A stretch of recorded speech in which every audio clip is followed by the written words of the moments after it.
Shalom, selamat pagi saudara-saudari yang dikasihi oleh Tuhan Yesus Kristus. Apa kabarnya kita semua? Saya berharap kita semua dalam keadaan sehat dan penuh sukacita untuk mengawali kembali segala aktivitas kegiatan kita pada hari ini, hari Selasa tanggal 22 Agustus 2023. Sebelum kita melanjutkan segala aktivitas kita, mari kita sejenak memberikan waktu dan pikiran untuk mendengarkan firman Tuhan. Sebagai renungan untuk hari ini, kita mengawalinya dengan berdoa. Kasih karunia dan damai sejahtera yang dari Allah Bapa dan dari anaknya Tuhan Yesus menyertai saudara sekalian. Amin. Saudara-saudari, firman Tuhan hari ini tertulis di kitab Ayub pasal 5 ayat 8. Demikian dikatakan, tetapi tentu aku akan mencari Allah, dan kepada Allah aku akan mengadukan perkaraku. Ya, saudara-saudari dikasih oleh Tuhan Yesus Kristus, tentu kita semua punya sahabat, punya teman yang menjadi rekan kita di dalam banyak hal kegiatan atau aktivitas kita. Ada sahabat di dalam pekerjaan, ada sahabat di dalam berbagai aktivitas kehidupan lainnya, misalnya di gereja, di lingkungan sekitar, atau sahabat di sekolah, atau sahabat di dalam berbagai aktivitas di grup bola, di grup olahraga, di grup hobi-hobi kita yang lainnya. Nah, sahabat-sahabat kita itu sangat berperan di dalam berbagai hal kehidupan kita itu, yang bisa menjadi orang yang memotivasi, menyemangati, juga teman di dalam segala yang kita alami. Namun sahabat yang sejati itu teruji bukan hanya ketika kita mengalami yang namanya sukacita atau mendapatkan kegembiraan, mendapatkan berbagai rezeki atau berkat. Tetapi sahabat yang sejati sesungguhnya itu teruji di dalam keadaan yang kita alami ketika kita sedang berduka, atau ketika kita sedang jatuh, ketika kita sedang bangkrut atau mengalami masalah. Disitulah sahabat yang sejati itu kita bisa lihat ada yang tetap mendampingi kita, atau mereka semua pada meninggalkan kita. Nah, sahabat-sahabat itu bisa menjadi orang yang membuat kita bangkit kembali, memberikan semangat kembali kepada kita.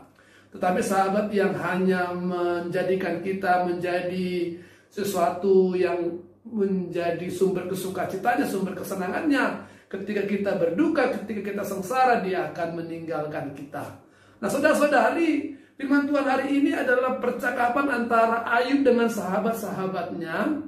Ketika Ayub mengalami yang namanya pergumulan di dalam hidupnya, ketika dia dicobai oleh si iblis, ketika segala sesuatu yang dia miliki diizinkan Tuhan untuk diambil si iblis, untuk dicabut dari dia, sehingga dia mengalami yang namanya kemiskinan yang mendadak. Bahkan bukan hanya itu, dia juga mengalami sakit penyakit, dia juga ditinggalkan oleh istrinya. Dan di dalam keadaan seperti itu, sahabat-sahabatnya datang menjenguk dia dan melakukan percakapan dengan dia. Namun, apa yang bisa kita baca di dalam kitab Ayub, sahabat-sahabatnya ini banyak yang semakin melemahkan dia, banyak yang semakin memposisikan dia sebagai orang yang sepertinya munafik, karena nampaknya saleh, nampaknya setia, dan nampaknya beribadah kepada Tuhan, tetapi dia mungkin menurut mereka menyimpan dosa yang layak membuat dia menjadi serasa terhukum atau tersiksa seperti itu. Jadi menurut para sahabat-sahabatnya, dia sebenarnya adalah kesalehan yang munafik, karena secara tidak langsung melalui apa yang mereka lihat, penderitaan, kesakitan, dan kemiskinan yang terjadi adalah hukuman dari Tuhan atas segala dosanya. Tapi kalau kita membaca keseluruhan kitab Ayub, kita bisa melihat bahwa apa yang dialami oleh Ayub bukanlah karena dosanya, bukanlah karena dia seorang yang munafik, tapi Ayub adalah seorang laki-laki yang setia kepada Tuhan, yang hidupnya dipenuhi dengan kesalehan dan rajin beribadah kepada Tuhan. Bahkan dia selalu mendoakan anak-anaknya.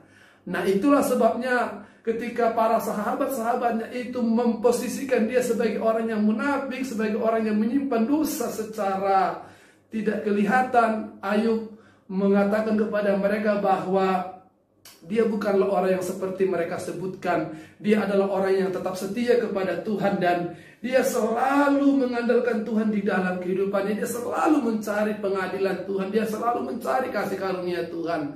Itu sebabnya di dalam nas ini dikatakan bagaimana dia akan mencari lagi Allah, dan dia akan mengadukan segala perkaranya itu kepada Allah. Bahkan dia akan memohon pertolongan kepada Allah. Kepada Allah lah dia mohon pengadilan, kepada Allah lah dia mohon kebijaksanaan, karena manusia tidak mampu melihat perkaranya secara utuh. Manusia tidak mampu melihat kondisi situasi yang dia alami.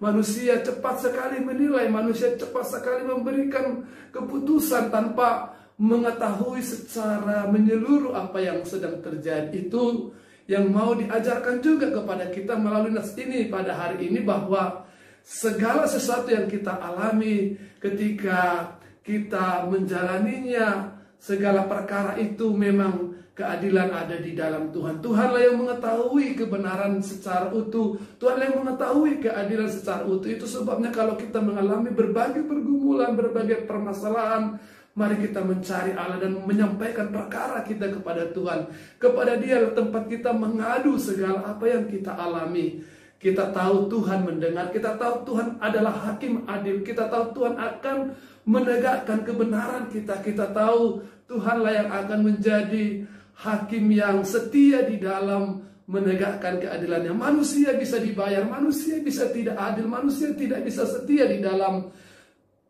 tugas yang diembannya. Karena manusia bisa dibayar, manusia bisa salah memprediksi, manusia bisa salah memberikan pertimbangan, tapi Tuhan yang mengetahui bahkan sampai kepada kedalaman hati kita, Dia selalu menegakkan segala keadilan itu seadil-adilnya. Perkara kita, permasalahan kita, persoalan yang kita hadapi, mari kita sampaikan kepada Tuhan, supaya Tuhanlah yang akan membela kita, supaya Tuhanlah yang akan mendukung kita, dan di dalam segala permasalahan Tuhanlah yang kita andalkan.